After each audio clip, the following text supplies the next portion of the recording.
Stan Lee estaba harto. Era 1961. Tenía 39 años, llevaba 2 décadas en la misma editorial y sentía que su carrera no había ido a ninguna parte. Su esposa Joan le dijo algo que lo cambió todo. Antes de renunciar, escribe un cómic, como tú quieres hacerlo. Total, ¿qué puedes perder? Ese cómic fue Los Cuatro Fantásticos. Pero aquí hay algo que casi nadie cuenta. El verdadero problema de Stan Lee no era creativo, era operativo. Marvel estaba perdiendo la guerra contra DC Comics. Y la razón no era el talento, era el proceso. Stan Lee escribía todos los guiones, todos, cada página, cada cómic pasaba por sus manos. Y mientras él escribía, los dibujantes quedaban detenidos hasta que Lee entregaba los guiones, generando tiempos muertos, documentos en testimonios de la época. Fechas de entrega imposibles y esto era un cuello de botella perfecto. Lo que hizo a continuación no fue genialidad pura, sino una respuesta práctica a una presión operativa. Esa respuesta terminó creando uno de los sistemas de producción creativos más efectivos que ha existido, porque resolvió un problema de flujo antes que un problema de inspiración. Y justo allí aparece la conexión con el liderazgo actual. Cuando un proceso depende demasiado de una sola persona, la excelencia individual puede convertirse en una restricción del sistema. Bienvenidos a Advanced Quality Programs con Juan Navarro. Vamos a sumergirnos a fondo en el mundo de la calidad y las filosofías del liderazgo. Los cómics en los años 50 y 60 funcionaban así. El guión o el guionista escribía el guión completo. Cada viñeta descrita a detalle, cada línea de diálogo, cada expresión facial. Luego el dibujante lo ejecutaba viñeta por viñeta, siguiendo el guión como un operario sigue un plano técnico. Era un proceso en serie. Guionista termina, dibujante empieza. Si el guionista se atrasa, todo se detiene. Es la definición perfecta de un cuello de botella. Un recurso escaso determina la velocidad de todo el sistema. En el caso de Marvel, Stan Lee era un recurso escaso. Escribía varios títulos al mes y cada título necesitaba guiones extensos, como descripciones detalladas. Y además editaba, gestionaba la editorial y respondía a cartas de fans. Los dibujantes Jack Kirby y Steve Ditko, Don Heck, eran extremadamente rápidos, pero dependían del flujo de guiones. En los primeros años de los 70s, Marvel publicaba significativamente menos títulos que DC, que dominaba el mercado con una oferta mucho más amplia. No era cuestión de talento, era una cuestión de sistema. La trampa del cuello de botella tiene una característica cruel. Cuanto más talentoso es el que bloquea el flujo, más invisible se vuelve el problema. Nadie cuestiona el genio. Nadie le dice a Stan Lee, estás frenando la producción, porque el genio entrega calidad. El problema no es lo que entrega, es lo que puede entregar. En manejo industrial, en calidad, el talento sin flujo es un lujo que te hunde. Un día, con una fecha de entrega casi imposible por encima, Lee tomó una decisión que iba contra el método tradicional que había aprendido en 20 años de su carrera. Dejó de escribir el guión por completo antes de que el dibujante comenzara. En lugar de esto, entregó a Jack Kirby una sinopsis breve, una forma de trabajo que después sería conocida como el Marvel Method, y Kirby se fue a dibujar. Cuando Kirby terminó 20 páginas de arte, Lee se sentó con las páginas terminadas y añadió el diálogo. Ya no escribía sobre una página en blanco, escribía sobre arte que ya existía. Veía la expresión en el rostro del personaje y el diálogo fluyó naturalmente. Veía el ritmo visual que Kirby había creado y las palabras encontraron su lugar. El proceso pasó de serie a paralelo. Lee ya no bloqueaba a nadie porque el dibujante y el guionista trabajaban en secuencia. Sí, pero sin esperas muertas. Mientras Kirby dibujaba el número de este mes, Lee escribía el diálogo para el número del mes pasado y pensaba la sinopsis para el mes siguiente. 3 flujos de trabajo simultáneos donde antes había solo uno. Este tipo de flujo paralelo asemeja a los flujos que décadas después serían formalizados en los sistemas de producción como los de Toyota, aunque no existe ninguna relación histórica directa entre ambos. Pero lo que la mayoría de la gente escucha es esta historia y piensa que Stan Lee encontró un atajo. No fue un atajo, fue una redefinición completa de dónde vive la calidad en un proceso creativo.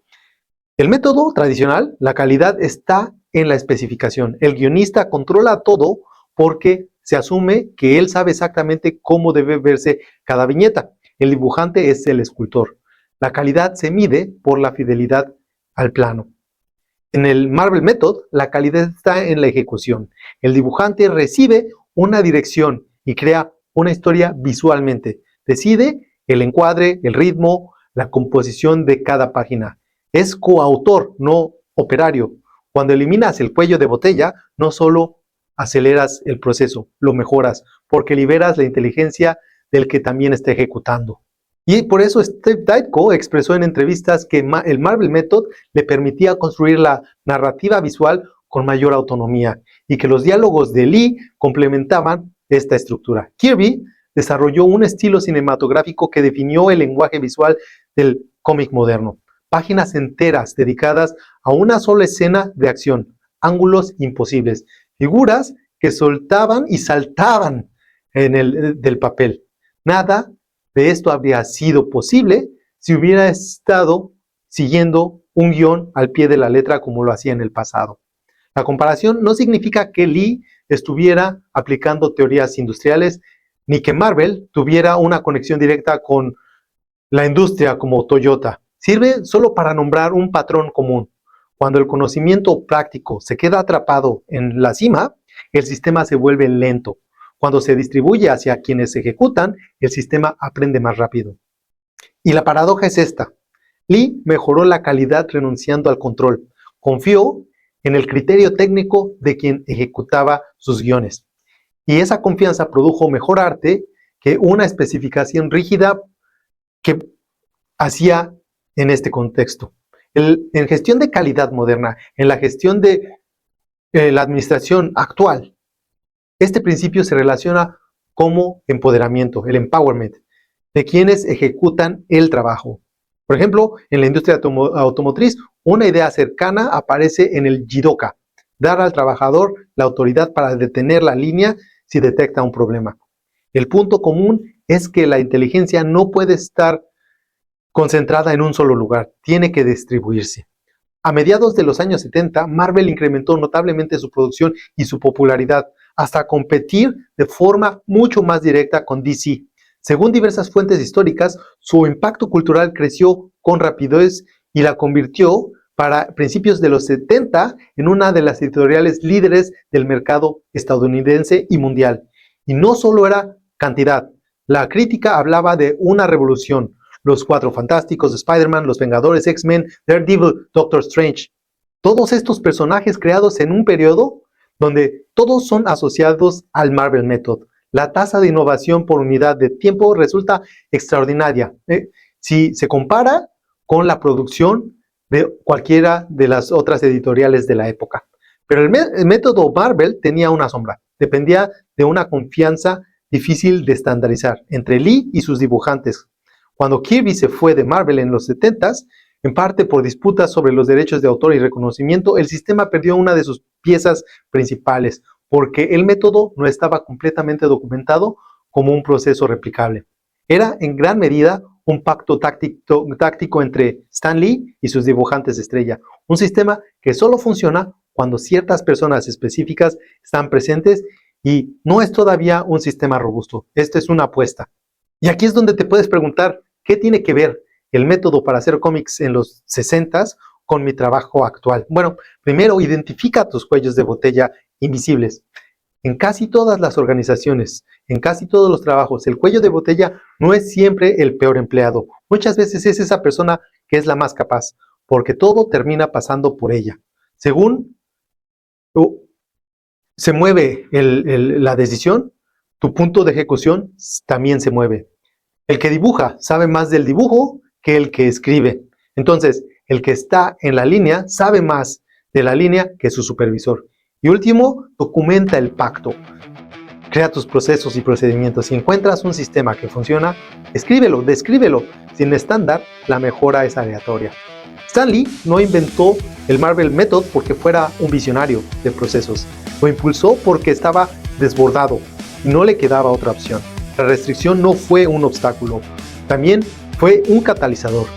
En un mercado dominado por DC, Marvel necesitaba producir más, innovar más rápido y aprovechar el talento disponible. El Marvel Method ayudó a responder a esa presión, porque obligó a Stan Lee a soltar parte del control. Y al soltar ese control, descubrió que controlar cada detalle no siempre es la mejor calidad. A veces, esa lentitud era la que disfrazaba su excelencia.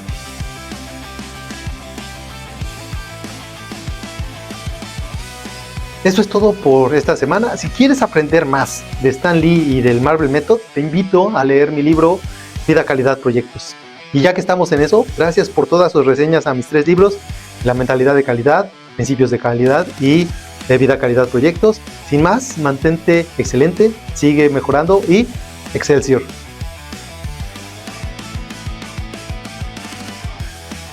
Un pequeño cambio lo desencadena todo. Observa cómo funciona el pensamiento ágil. Inspecciona, adapta, repite. Cada paso construye el siguiente, creando un impulso seguro e imparable. Esta es la mentalidad de calidad de Juan Navarro. Consigue tu copia ahora.